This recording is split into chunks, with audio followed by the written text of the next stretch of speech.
Hello, my name is Carrie Mail, and I'm going to be going over sculpting a skull today.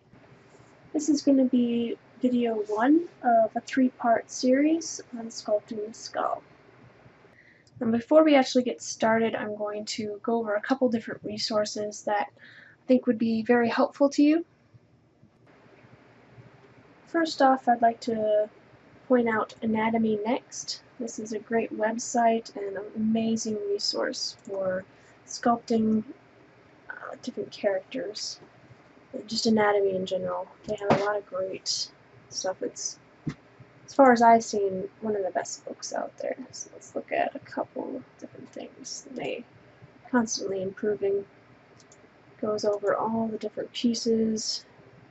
Gives you nice wireframes of how the bones, the simplified versions of the bones, how you'd go about making them step by step. Just a wonderful resource, and is pointing out different things, common mistakes. A very great resource. Next, I'd like to point out Skull Sketcher, a nifty little program that has 3D scans of the skull, both male and female. You can see the difference by switching them. You can turn on sketch mode to see the outlines of the skull. Super handy. I will be using this one a lot throughout the video. Just kind of pointing out different pieces that you're not going to get a lot of good reference for. Different angles that most people don't find. You can change the lighting. Really, really nice. So that is Skull Sketcher. Another one is David Plasters. This is an app where they have just each different body part. It's not super detailed, but it does block out and give you some topology of where the forms are going, what lines, how that all works, and you can see it in 3D. Very helpful to break it down into simpler shapes. Next one is the Crochet. This is another handy app where they break down the full anatomy and also has a bit more simplified versions if you want to switch between that, get the base down, and then go in and get all the muscle structures a little bit more exactly. Quite nice. I love it for sculpting. Another free one is Digital Human. This just goes through more of anatomy. Last one is Raphael Grissati. He has some amazing tutorials and reference. He goes through a little bit more in depth than what I'm going to go through. Has a bunch of different sculpts and how he goes through anatomy. Pretty cheap too. For the whole bundle he gets $22. Well worth it. So those are a couple of different resources that I would recommend. But we are going to be sculpting the skull. So I have a couple different reference images here, just side, front view, and perspective. All three of these are very necessary. I'm going to use the front and the side for my backdrop images, but the perspective one is highly useful for seeing the depth of things and getting a better sense of the overall form.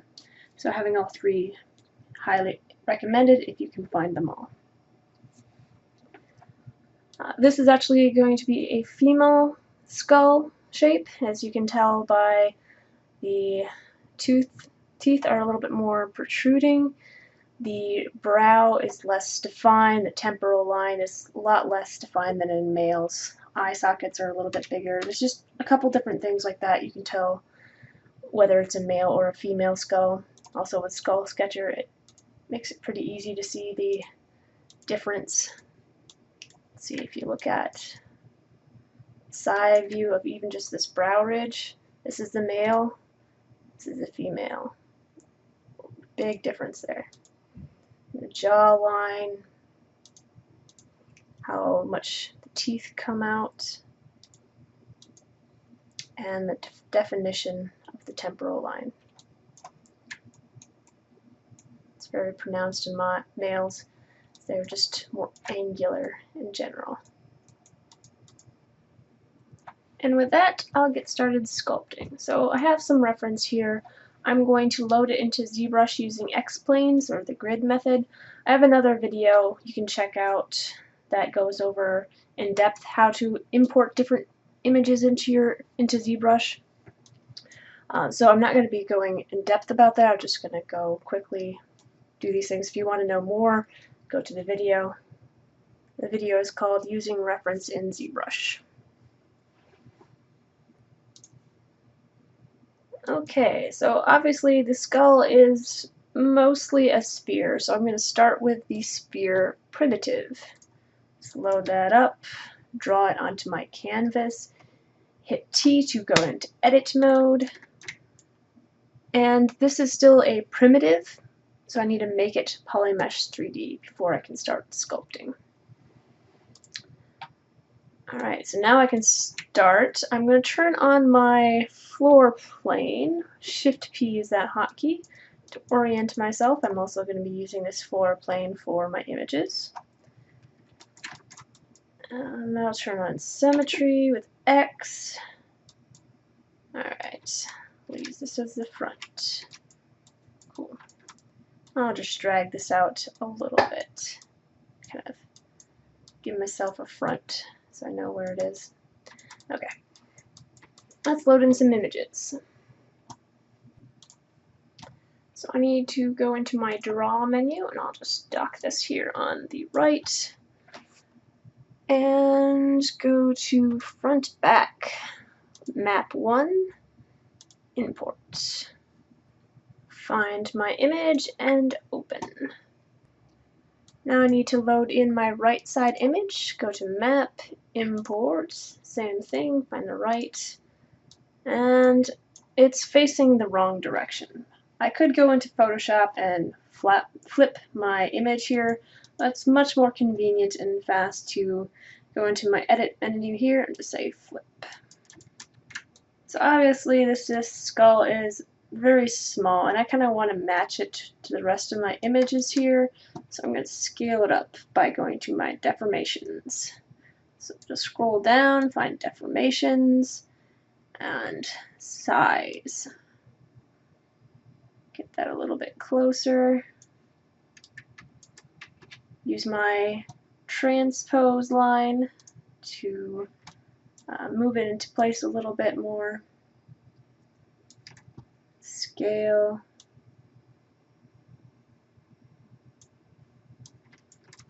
Okay, fairly good at least for the first pass. I've obviously got some scaling to do. Let's use my transpose tool with move, clicking on the end circle to stretch it a little bit out. I'm holding down shift again so that it stays constrained to this direction. Okay, so that's a little bit closer.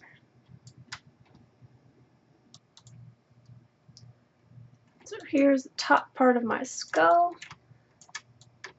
Now I don't have a top-down image of the skull, but if I did, you would see that the widest point of your skull is a little bit farther back, right around here, which is a little bit above your ear. You'll see the widest point is over here. It's not really a perfectly round shape, it's more like an egg shape. The widest point is right around here, which ear, just right above the ear there. So we'll try to emulate that. Let's go this view and go into my move tool, move brush.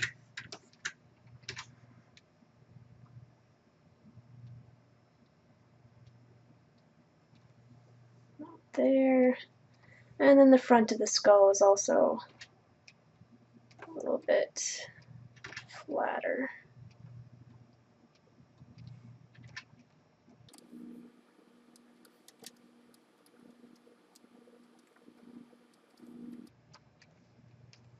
There we go. So I need to go back to my draw settings up here and change my fill mode from 1 to 3. And then I can change my E-enhance factor or E-enhance opacity to change either the background image or how much transparency my mesh has. I'm also going to switch my material to the basic material.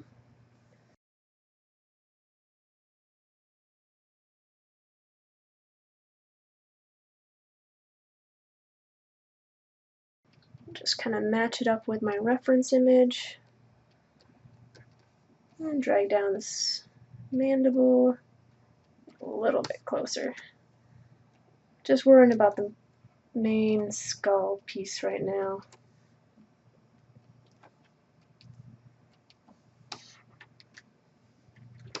Okay, the front and the side view look okay. I'm going to turn off my floor plane and look at the actual shape here. Oh, this bothers me a lot. So I'm going to move that. Just have it. So let's say I want to have a really large brush to move the face around. But when I zoom out, my brush size stays the same and it's just not quite as large as I would like it to be. If you run into that problem, that is the dynamic feature, which is very nice so that your brush size will stay the same relative to your mesh. So even if I zoom right out, it's the same size on the mesh. That's what dynamic does. But if you want to turn it off, you have to hover over the dynamic words here, hold down Shift and click on it. You'll notice they are kind of grayed out now. Now the brush size is just relative to your screen space. See the difference there.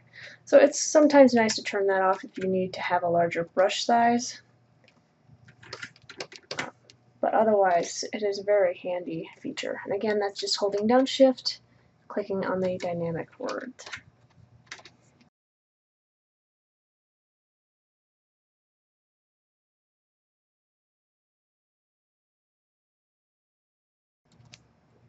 Just a couple little adjustments here and there. Make it fit my reference. Alright, turn off the floor plane. And I can see it's a little bit wonky right here.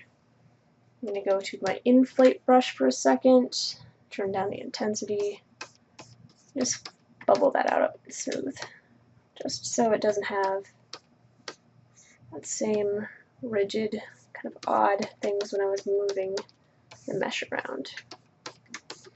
Okay.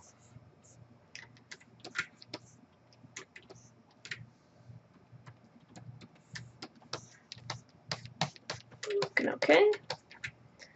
Turn the floor plane on again. Alright.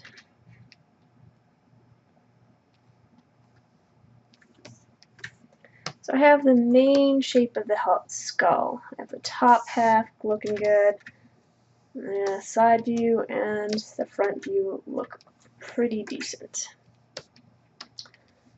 Sometimes you just need to make some modification on your mesh, so I just smoothed it a little bit, and now I'm getting those results. I like to keep things pretty low as I'm working. It's a lot easier to deal with a little bit of geometry than tons, and it will give a smoother result in the end as well. So I have a very basic skull coming together here. And what I want to do next is define the front of my face from where it starts sloping back on your skull, which is about here or so, a little bit following the temporal line, coming down, tapering to the chin. Line like that. I should note that on my other screen I do have this reference. Having up my perspective along with other pieces of reference is very helpful, and you should always use your second monitor for this purpose. So not just using the front and side, because you're going to get some wonky results that way. So from the chin,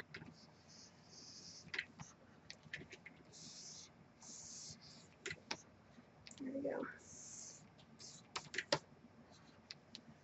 This is where my face starts cutting back, just about. This will definitely be refined later, but as a base, pretty good. I want my hard polish brush, H polish.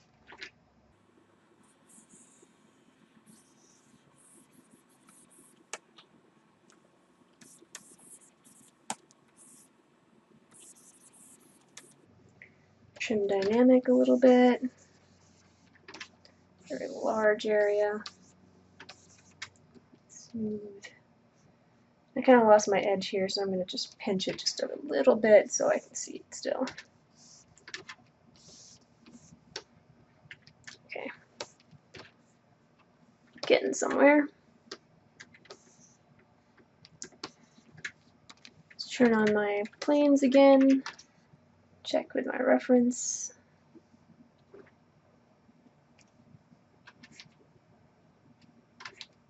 Define this mandible a little bit more.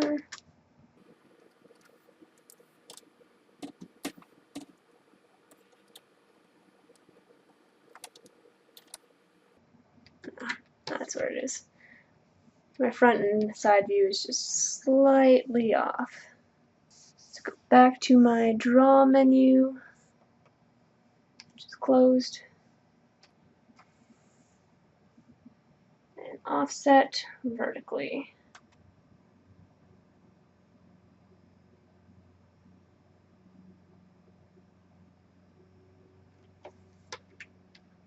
There we go.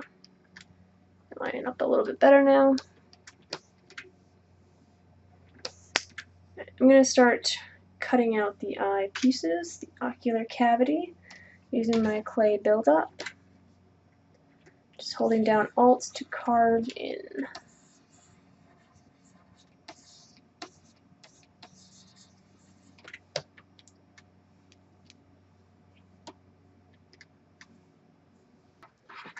Switch to my side view and start moving some things around here too. I want to make sure I get that zygomatic bone on the side of the face here. My ocular cavity is getting a little bit too crushed in that spot. Zygomatic is kind of your cheekbones coming across, which I'm going to define now as well using my clay tubes. A roughed in bone structure, so I know where it is.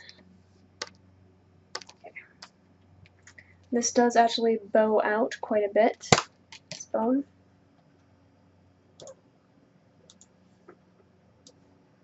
And it has a little cavity here. Let's go to my skull sketcher. You can see there's actually a hole inside of this bone. So we'll want to get that in the end as well. Right. The zygomatic is the widest point of your face, and right here is the widest point of your skull.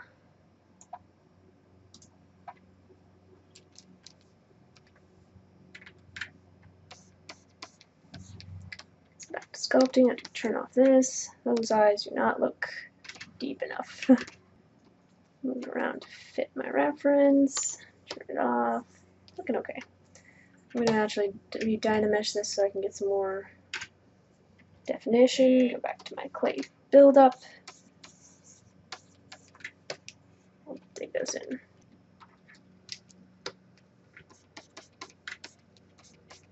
Smooth it out a little bit.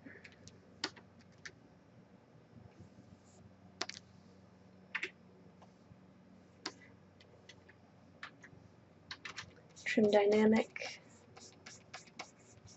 Your nasal bone. Start carving in the nasal bone as well. Back to my clay buildup. Just hold down Alt and carve.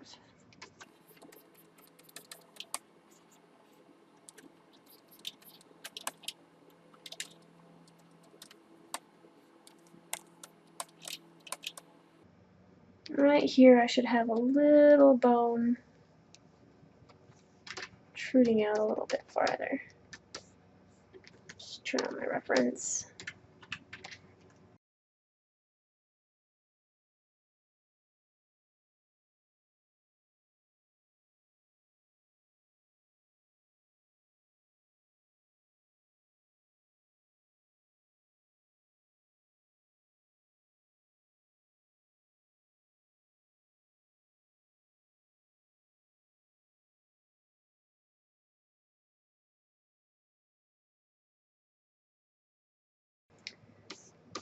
This Zygomatic bone a little bit more.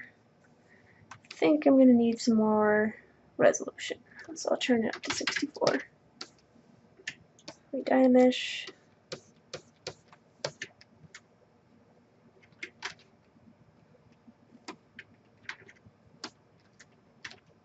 So about there or so.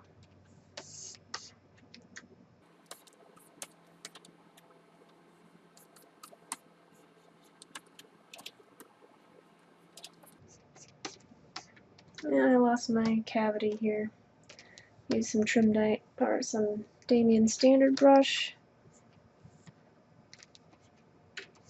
Carve that back in.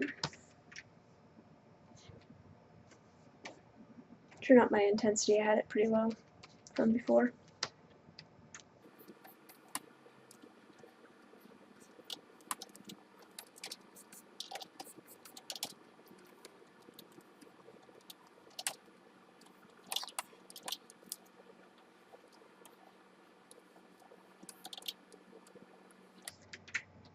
Now, this part of my nose, if I look at my perspective image, right around the cavity, the nose, it dips in quite a bit, while mine does not. I need to reform that by using some clay tubes, just carving that piece out a little bit.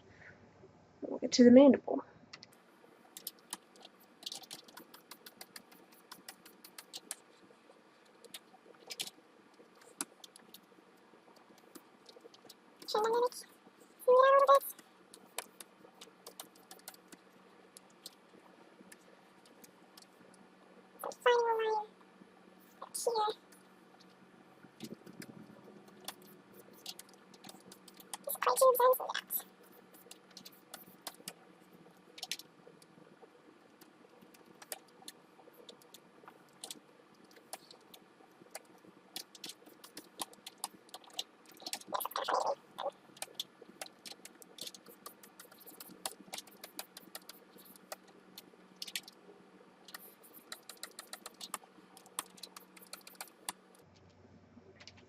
Just a little pinch on this. It's just looking real thick. Trim dynamic.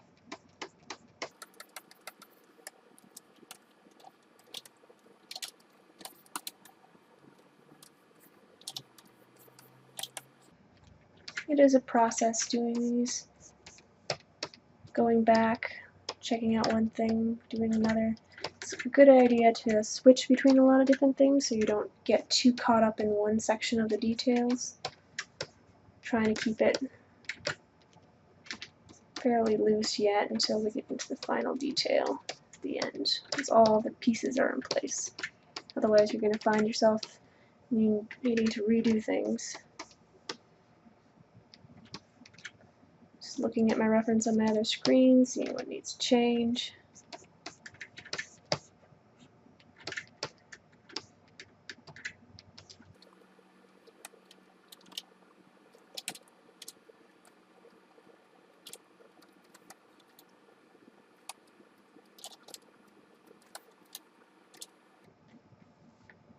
Turn my reference back on.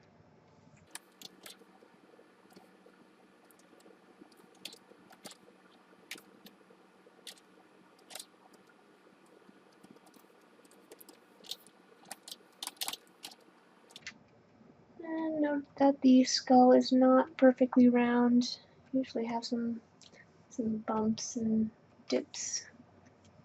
So make sure you're looking at your reference and not what you think it should be.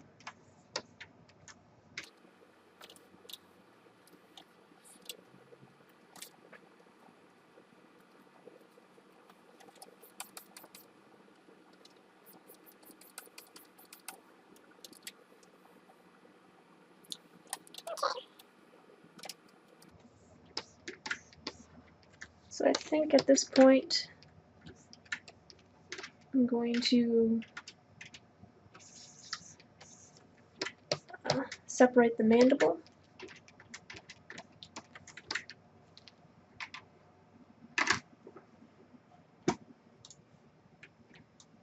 And there are many ways to do this. Fourth plane.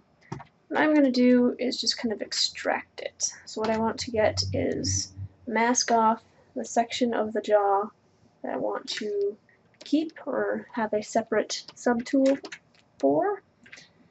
And I'm also looking to make sure that when I'm getting this line, I don't want to have a drastic change of direction like this changes the angle.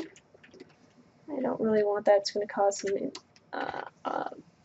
extract problems. I want to have it in the same plane. Which I could smooth this out a little bit more before extracting. Just go with it. So holding down Control and following where the mandible should be.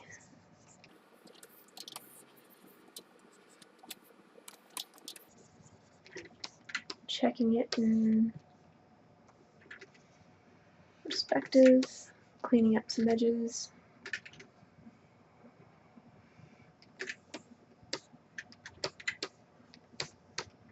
Making sure I don't get that zygomatic bone.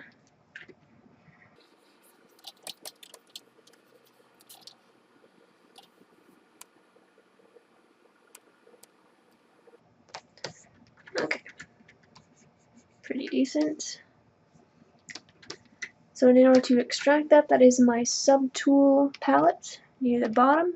Expand that out. When I hit extract, it's going to give me a little preview of what this looks like, and this is a pretty thin piece of geometry. I want it a little bit thicker than this. And I'll try 0.04 for the thickness. That looks pretty good. Now remember, this is just a preview. I have to hit accept or I'm not actually going to have a new piece of geometry. As soon as I move, it disappears. So extract and then accept. So I'll extract and accept. Gives me a new piece of geometry. I'll clear the mask on this one, as well as clearing the mask on the other piece. But the geometry is pretty messed up. I'm going to be Z-remeshing this, so it's a little easier to work with. Try 1000. And I actually want to scale this down, so I'm going to use my deformations. Scrolling down and scale in a little bit. There we go. That's fairly close.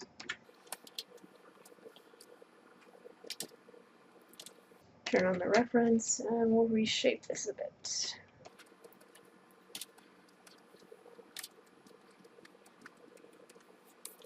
Hide my other subtool. Hard polish. Much nicer. Oh, I forgot to turn on symmetry for my new subtool. That brings me to a good point. So, when you have a new subtool, it's not going to keep that symmetry. You have to hit X one more time to get that. And I don't want to lose my beautiful work I've just done, so I'm going to resymmetrize this. So I can do that pretty easily inside my Geometry tab. And modify topology, expand that one out. Right below copy is mirror and weld. This is the one I want. It's going to give me a little warning because my Flora grid is no longer centered because I have my grid planes on here. But in this case, it's not really going to cause me a problem. So I can click yes, I want to proceed. And it gets me a perfect weld anyways. If it is causing you problems, you can go over to your draw menu at the top. I just have it docked here on the left. And in the elevation, it's set to -1. I'd want to set that to 0 to make sure that there's no errors happening with the symmetry line. That's only for Y, and it's perfectly fine for this one. So now before I forget, I'm going to hit X and get my symmetry back on. So now that that problem is fixed, I'm going to continue sculpting. Let's move this bone down a little bit. I need to curve that in a lot. So I'm going to go to my standard brush and hold down Alt in this section and just sweep over that. Carve it nicely in. Pretty good. Smooth it out a little bit.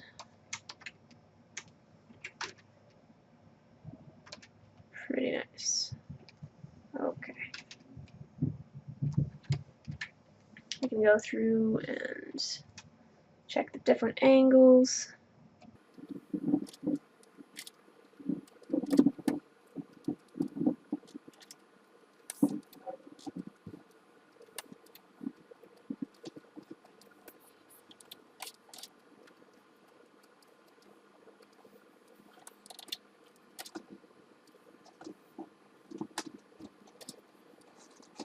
This bone actually comes up underneath.